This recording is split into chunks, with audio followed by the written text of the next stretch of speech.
Aloha, my name is Paul. I'm here to do presentation 2 for the Construction Management 6500 class.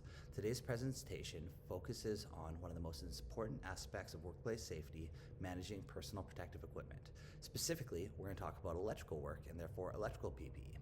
Electrical hazards are a top concern in construction and industrial environments, and OSHA standard 1926.97 provides the foundation for a proper protection.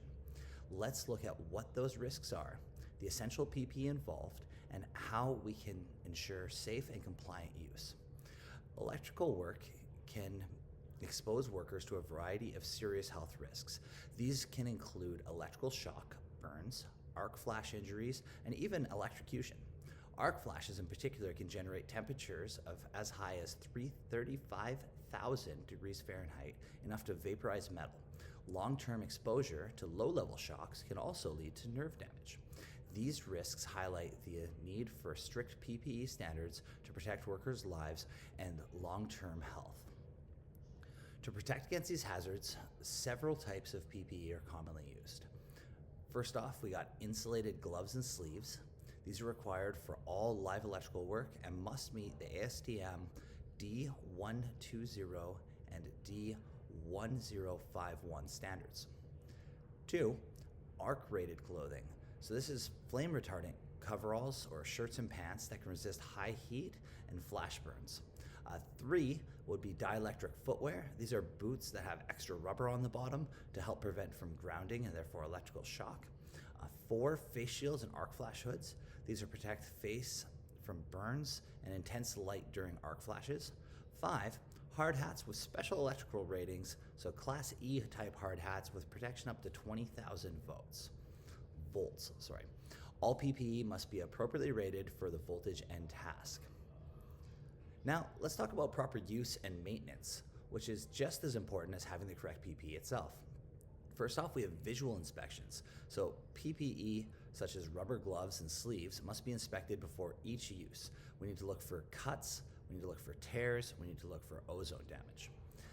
Also, with electrical stuff specifically, there is testing requirements for that PPE. So we need to follow the OSHA 1926.97C, which requires that rubber insulated gloves are tested every 6 months by a certified lab.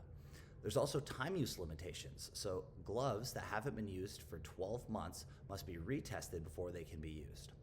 Storage and care for the PPE is also critical. If we leave our equipment out and exposed to the sun and other damaging properties, we can end up damaging them. So they must be kept in protective containers that prevent damage from heat, light, and ozone. In short, compliance isn't just about owning the right equipment, it's also about keeping it serviceable, ready, and making sure that it's ready to go for when you need it. To wrap this up, electrical work exposes workers to extreme risks. PPE is frontline defense. If we can eliminate the risk, we eliminate it. If we can't, we wear PPE to minimize the risk. OSHA and industry standards like the NFPA 70E give us a roadmap to ensure that protective equipment is not only appropriate, but also well maintained. Safety culture is built on awareness and action, and that starts with managing PPE the right way. Mahalo for your time, and I'll tell you my references in a second. So to get this information, I used OSHA standard 1926.97. I also used the NFPA 70E.